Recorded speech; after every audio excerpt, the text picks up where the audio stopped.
In Full Zoom is presented to you by Calvo Enterprises, Inc. Half a day, everyone. Nestor Licanto here with another edition of In Full Zoom. And I'm pleased to introduce our guest for today. First of all, we have Siska Hutapea. She is the president of Cornerstone Valuation, what many consider to be the top real estate valuation company on Guam. And of course, we have Dr. Thomas Krise, who is the president of the University of Guam. And what we want to talk about is a couple of different issues, but I think we're going to try to tie them in a little bit later, and I'll ask them to just talk about them separately for now, and then later on we'll kind of see how we can meld the two. And I wanted to start with you, Siska.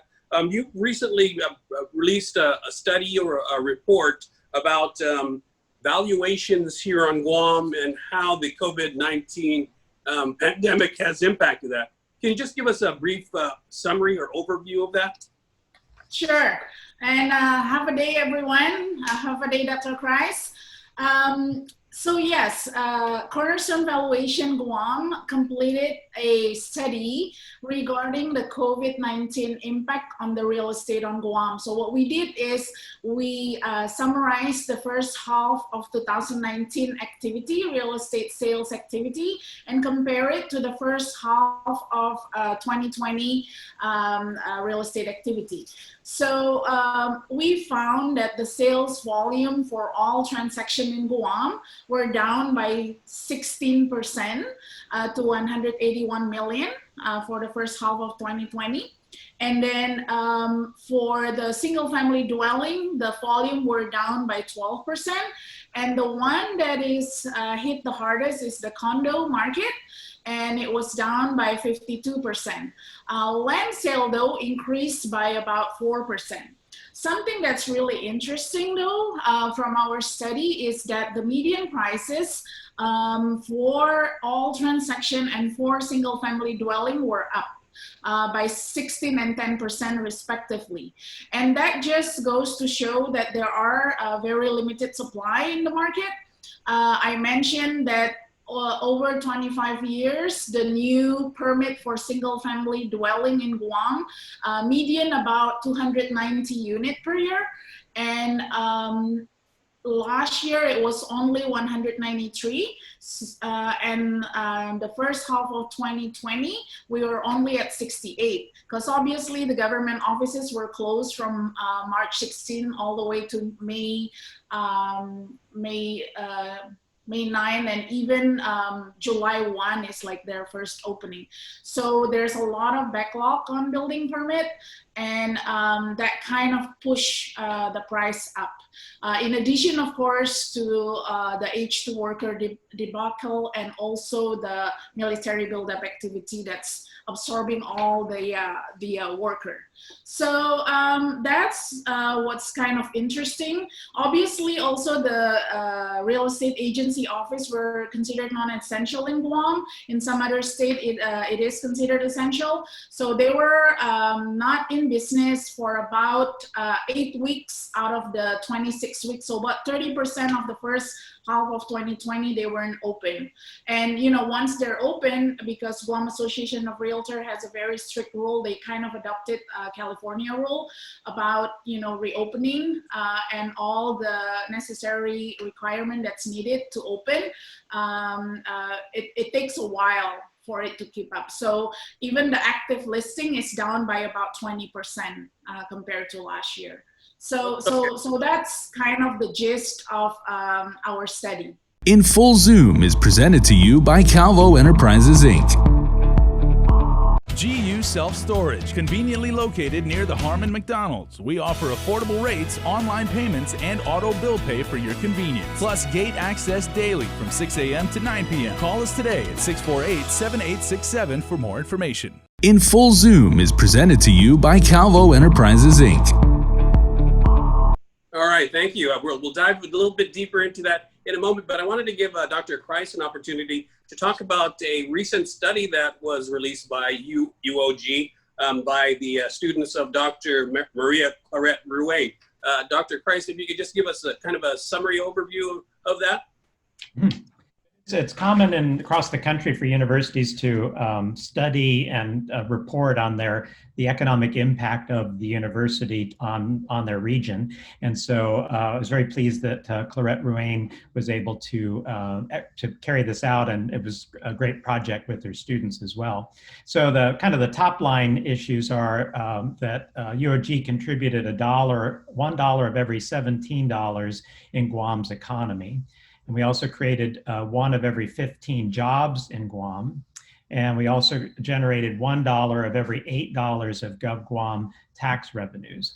And so I think a lot of people sort of think of, well, it's over there in Manilao, and, students go there and, it's for their personal benefit and so on. But we're trying to demonstrate the benefit to the whole of Guam and even to the whole wider region of having a university and having one as high quality as UOG is. So that's kind of the top line thing, is to say the university is a tremendous positive economic driver in our economy. And for those who may not get that connection, could you give us some real life examples of how that works? How someone who was taught at the university then comes back to contribute economically to the community? Give some examples.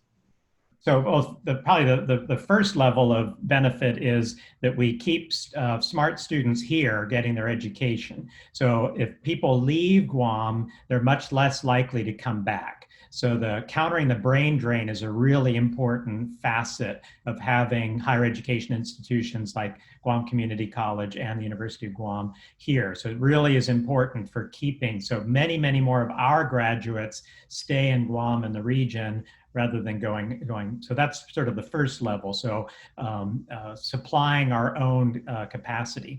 Then Clarette and her students evaluated the benefit to the student economically of their degree, so that you figure out what a student with a high school diploma will be making, and then the premium that they'll make of having a college education, and then you figure out that difference. So that difference is the benefit to Guam of the education provided. Another way that we do is, of course, is being able to supply our own needs. So nursing is a great example. So we produce about 30, and we're working on increasing the number a year, 30 nurses a year. Guam needs about 100 nurses a year. So we're making up that difference by bringing in travel nurses, right? The most expensive nurses in the world. They're fantastic. We're really glad to have them, and they're really hard at work now in the middle of this pandemic. But we could do so much more for ourselves if we train our own, if we build our own capacity for nurses, and then we're spending 7-8 million a year on the travel nurse program. We could do a lot better if we could train up our own nurses and fill in that gap.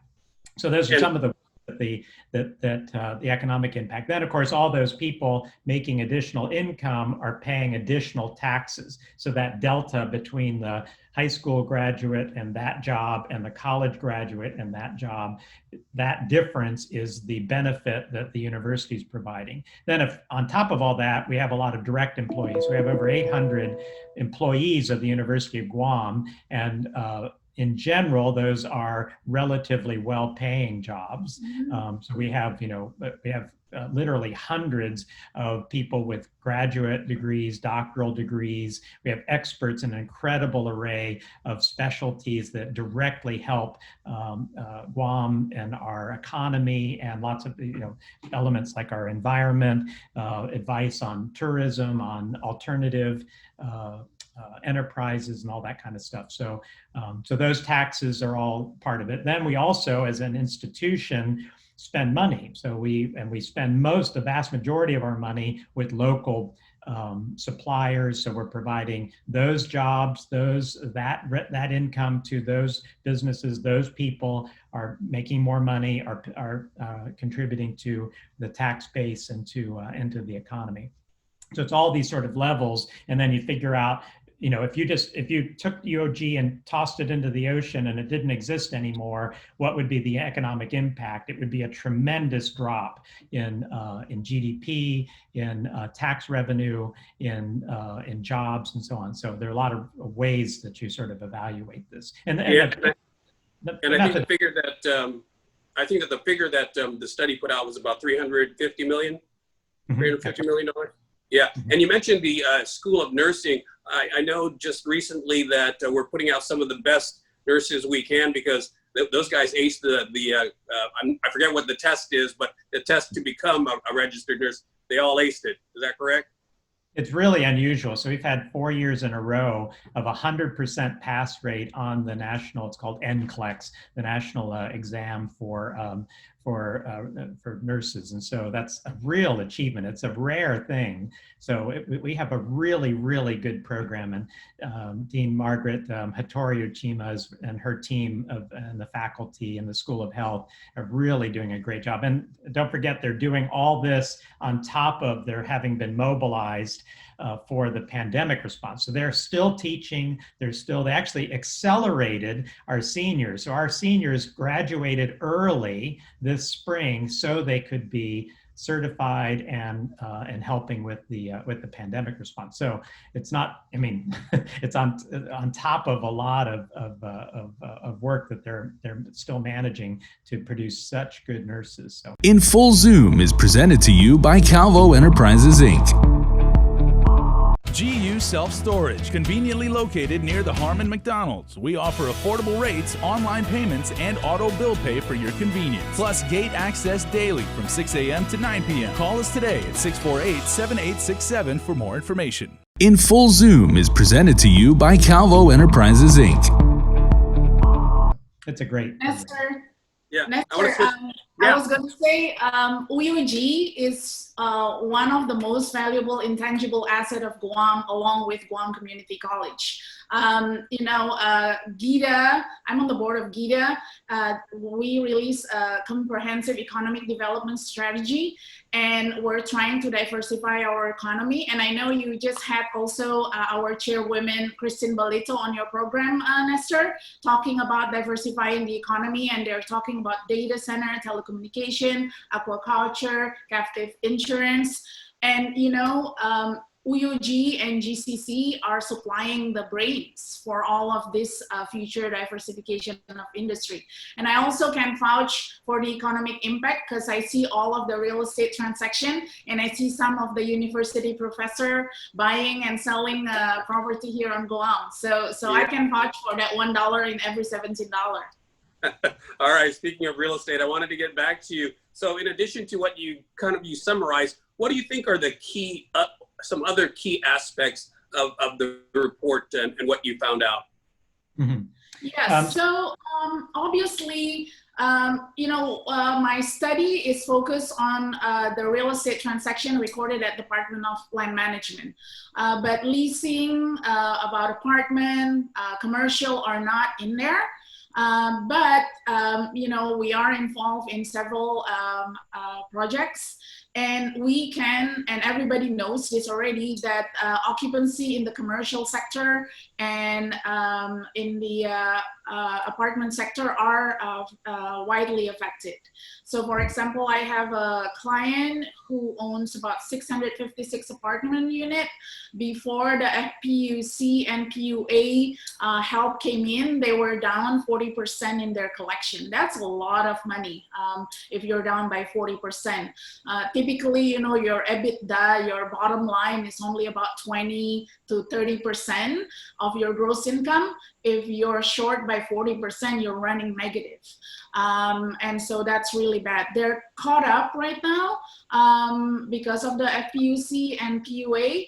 But, the reality of the matter is the FPUC ends in July 31st. And so we are, expecting a difficult time ahead. And we know the tourism industry is going to take a while before it kicks in. I was just also talking at the Rotary Club of Guam yesterday. In 1969, our tourists is like 58,000 tourist arrival. In 1985, it was about 379,000. Last year, we were at 1.666 million, almost 1.7 million, the highest ever. And the GVB projection is at 400,000. which is we're going back to 1985.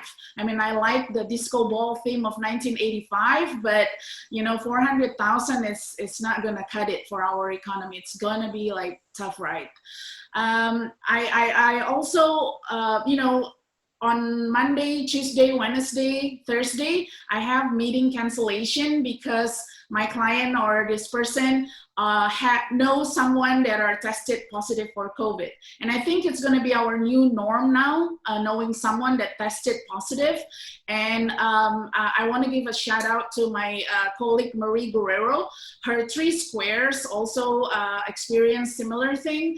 But I wanna support her too. I'm giving myself, I'm a mother of 5, I'm giving myself a free cooking dinner tonight, and I'm gonna order from 3 squares because they follow the procedure, they're open about it, and we want to support the small business. So shout out to Marie Guerrero, who is leading like a boss woman. Thank you. Let me go back to you, Dr. Krise. So you gave us the high-level overview. What stood out to you, though, in the report? What are some of the other aspects of the Dr. Claret's report that stood out to you? I think just sort of appreciating the different levels of economic impact. So I think people think of, well, the direct salaries, you say, yeah, that's a direct impact. But when you think about all the other ways, so in addition to the direct impact of the jobs, over 800 jobs, then you have indirect impact, which is from the other kinds of activities. And one of our big activities is scientific research. So our research capacity at the university has come up rapidly to a really high level. So we just received a $20 million, the maximum allowable grant from the National Science Foundation for it's called EPSCoR, which it's a long acronym that stands for the, it's an effort to try to expand the university's capacity in various fields. It's anchored on the marine laboratory, but it involves a lot of other environmental science and so on. So that's a 5-year, $20 million grant. And so our annual expenditure on federal research grants is now over 20 million a year. And so just 3 years ago, it was only 8.8 million. But even that figure put us in the top third of universities in the whole country. And we're really relatively small, with about 3,500 students, we're really pretty small, but we're way up in the top third. With this recent grant now pushing over 20 million a year, we're in the top quarter of universities in the whole country exercising these really hard to get, very distinguished research grants. And so there's real money that comes with that. I mean, that's real money, it's real activity. We're able to fund more students who can engage in graduate study and in scientific study in the STEM fields.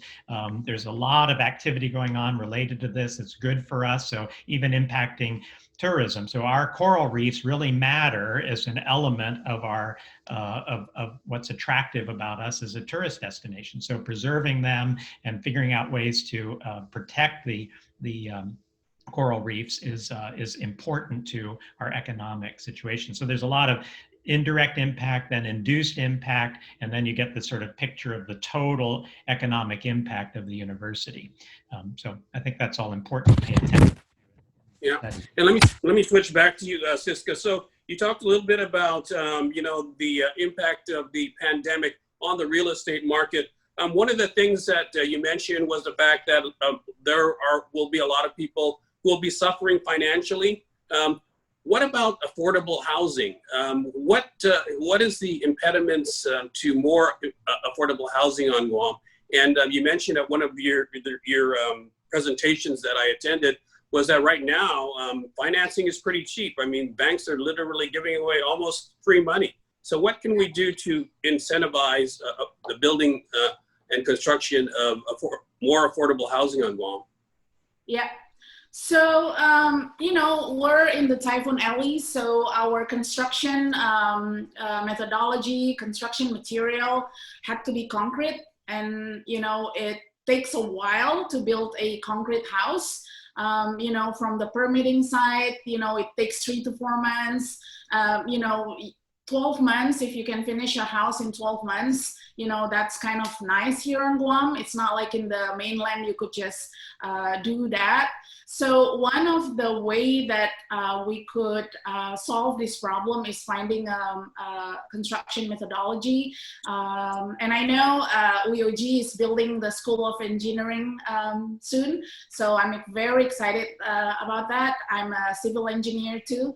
So I'm very excited that UOG will have its engineering school built. But and I know there's one company right now out there that are building really just a square box, like a basic starter homes, a BW24 corporation.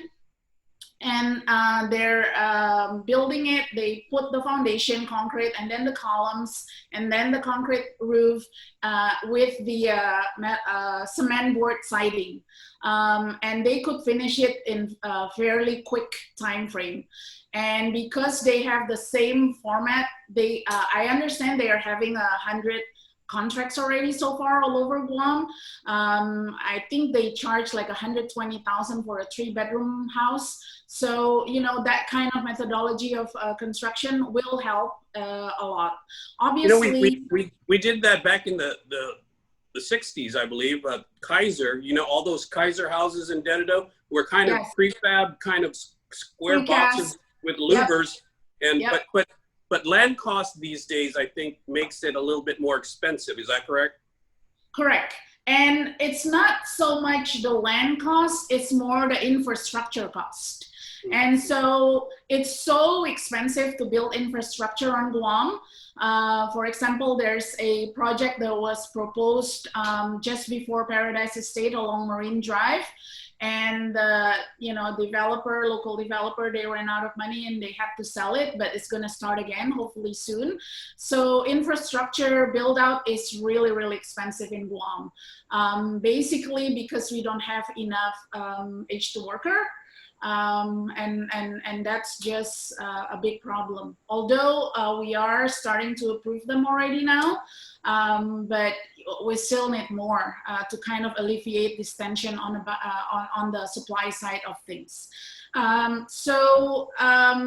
Regarding the affordable housing, going back to your affordable housing, the LIHTC project really helped. LIHTC is the low income housing tax credit projects. That really helps because they provide quality housing.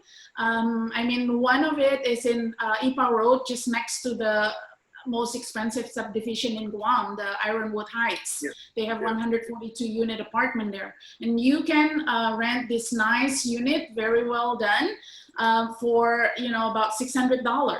And that's unheard of. And so LIHTC provides the, you know, but it's not enough because it's only about 50 to 100 units per year ever since we started it. So it's not enough. We need more of that. And also, you know, building infrastructure is kind of key to this affordable housing also. We have a lot of raw vacant land all over Guam still. You know, the ownership of land in Guam is about 1/3, 1/3, 1/3, federal government and private. And so when I say government of Guam, it's actually less than 29% right now, the federal ownership. So we have about 67%, you know, that could be developed, you know, to provide housing for people in Guam. So infrastructure is a problem, H2 worker, methodology of construction, and I guess help in the building permit section is very much needed to speed it up and still comply with the regulation. In Full Zoom is presented to you by Calvo Enterprises, Inc. GU Self-Storage, conveniently located near the Harmon McDonald's. We offer affordable rates, online payments, and auto bill pay for your convenience. Plus gate access daily from 6 a.m. to 9 p.m. Call us today at 648-7867 for more information. In Full Zoom is presented to you by Calvo Enterprises, Inc.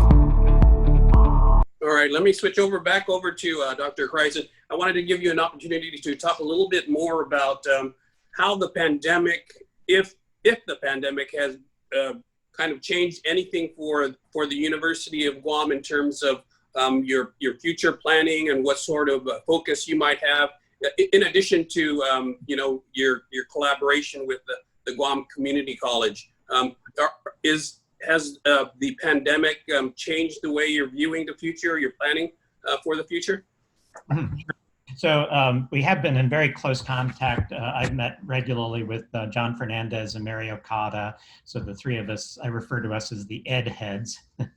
So we've met regularly with the Lieutenant Governor. I like that.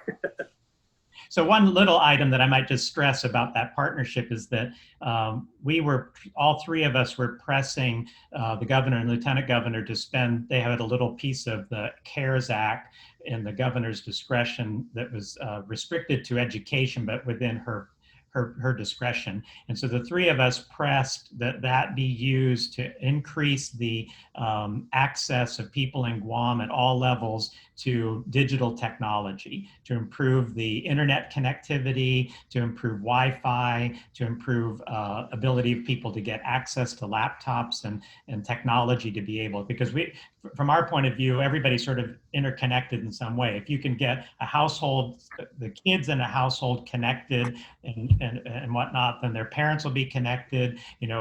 Faculty often have kids involved, and so we've got this sort of across the board. It's also really important for our economic impact to take full advantage of our position, our geographical position, and this extraordinary network of high-speed cabling that we have in Guam. So I think many people in the public are not aware of how good our connectivity is now in Guam. It's improving all through Micronesia, so to the Northern Marianas and Palau and the major islands of the FSM and the Marshall Islands. So we're developing this really advanced capability. And so the cables come in from the beach and they hit the beach, and it's as good as you can get anywhere in the world. So our job is to connect as many of our people to that high-speed connection as we can. And there's a lot of economic potential going on, including, you might have heard of esports. Esports is not only something that people in Guam can compete in very competitively with anybody in the world, there's also a lot of money in esports. And at the moment, when actual sports are not, you can't watch any because nobody's doing any, esports provides even an outlet for that kind of entertainment.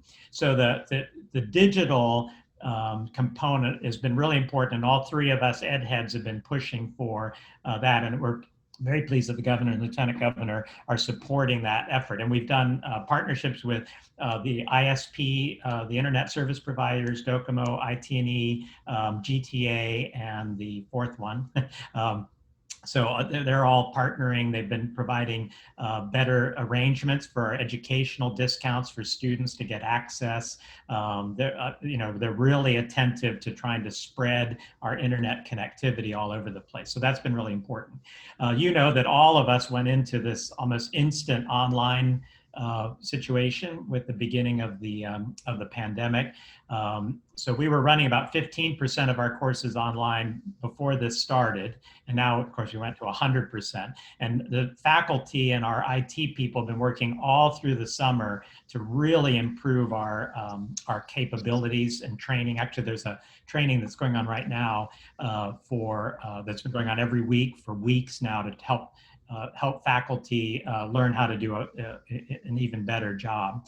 So we have about 70% of our courses will be all online starting next week. We begin our semester. We have roughly 10% face-to-face, a lot of labs, nursing, clinical rotations, some internships and things that really you have to be in person for. And then we've got a group of maybe about 15% of the classes will be hybrid, where they'll be occasionally in person, occasionally online. We're paying special attention to new first-year students, to the freshmen, because getting used to being in college, socializing to college is really important. So we have our second new student orientation next week to bring students together, spread out, sanitized, masked and all that kind of stuff. But we're doing a lot to pay attention to the students who are new to college. And then we also have our residential students. So we were at max capacity in our dorm when this thing struck.